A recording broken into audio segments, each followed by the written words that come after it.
Sila'y may mga bibig, ngunit hindi nagsasalita. Ano po? Mga mata, mayroon sila, ngunit hindi nakakakita.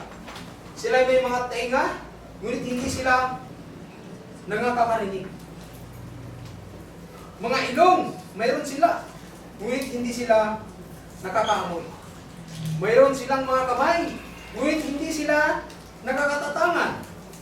Mga paa, mayroon sila, ngunit hindi sila nangakakalakad. Hindi nagsasalita man ang kanilang mga ngalangala. So ito yung Diyos-Diyosan na sinasabi ng Biblia. Meron silang mata, hindi naman nakakita. Meron pa, hindi naman nakakalakad. Meron kamay, hindi naman nakakagalaw. So, bakit meron ganito? Bakit mayroong tinatawag na rebulto o tinatawag na imahe? Yan po yung isang tanong dyan. Noon bang nangaral, nagsimula na mangaral ang ating Panginoon Kristo dito sa mula 33 AD? Sinabi na pag ako ay nawala, pag ako yung umalis, gumawa kayo ng isang rebulto, nakamukha ko mismo. Unang isang kagaya ko. Gumawa kayo niyan para siya inyong sabahin. Ano ba yung sinabi niya? Hindi niya po sinabi niya, gumawa tayo eh. Ang sinabi niya, gawin ninyong alagad ang lahat ng bansa bago siya umakyat sa langit, dahil ang tagpo, bago umakyat sa langit ang ating Panginoon Kristo, nasa Acts chapter 1. Ito yung tagpo bago siya umakyat sa langit. Ang sabi po ay ganito, 9. At pagkasabi niya sa mga bagay na ito, nang siya'y tinitingnan nila, ay dinala siya sa itaas. At siya'y tinanggap sa isang alapaap at itinubli sa kanilang mga paningin. Sabi sa 10, samantalang tinititigan nila ang langit habang siya'y lumalayo, habang palayo ang ating Panginoong Hesus, na ito may dalawang lalaki na nakatayo sa tabi nila na may puting damit. So, ang ating Panginoong Kristo ay inagaw ng alapaap papunta sa sangkalangitan. Yun yung tatlo. At bago siya mapunta ron, sabi sa Matthew chapter 28, ganito po yung sinabi niya. Hindi niya sinabi na gumawa kayo ng mga imahe para inyong sampahin, para umalili sa akin. Wala siyang sinabing ganyan, wala siyang utos na ganyan. Ang sabi po ay ganito. At lumapit si Jesus sa kanila, dun sa mga alagad, at sila'y kanyang kinausap na sinasabi. See? Kinausap niya yung mga alagad. Sinabi niya, ang lahat ng kapamahalaan sa langit, sa ibabaw ng lupa, ibinigay niya sa akin.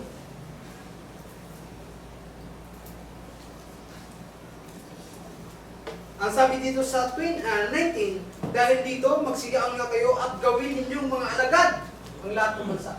Wala siyang sinabi na gumawa kayo ng replika para inyong sambahin na umalili sa akin.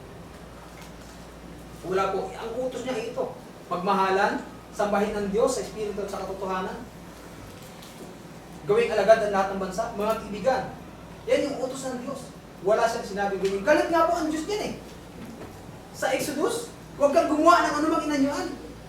Yan yung utos niya. Yan yung utos ng Diyos. Basahin ko po. Ilang talata na lang po at matatapos na po ako. Exodus chapter 20, galit nga po ang Diyos dito eh. Ang sabi sa 2:3 ng Exodus po, ang sabi ay ganito, huwag kang magkaroon ng ibang mga Diyos sa harapan ko. Huwag kang gagawa para sa iyo ng larawan, inanyuan. Ano to? Yung itingnan nasa rin, hindi ba larawan niya? Sinasabi ng iba, hindi daw nila sinasamba. Pero bakit tuwing January 9 ay talagang gumagawa sila ng paraan para mapunasan yun? Sinasabi nila na nakakapagpagaling daw. So, ibig sabihin, yung pananampalataya, paniniwala nila dito sa imahe na yun, hindi sa Diyos. Kaya sinabi ng Biblia, mas pinaglingkuran niyo yung nilalang kaysa sa lumalang.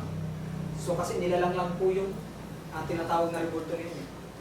Mas pinaglingkuran nila yung nilalang kaysa sa lumalang. Ano po? Sana ang kaunting paksa na ito ay nagtumimo sa ating mga puso't isipan. Yung mga dapat nating simulan ngayong 2026, simulan na natin. Una, dapat kung kailangan natin simulan ng pagbabasa, magsimula tayo ng pagbabasa ng Biblia.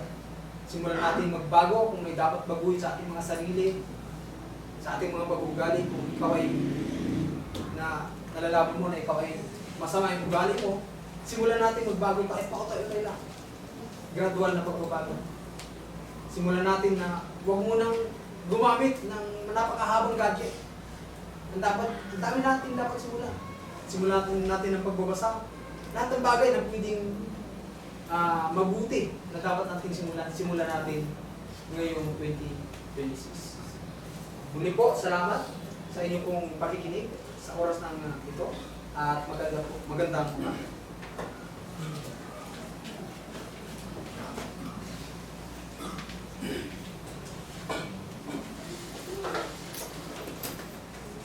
Maraming salamat po sa turo at alam ginagawa sa Big Brother. Bago lang tayo dumako sa sermon.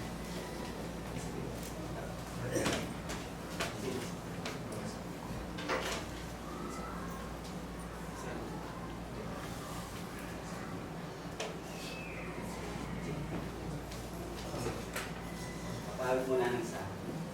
Awit po natin may bilang na ano?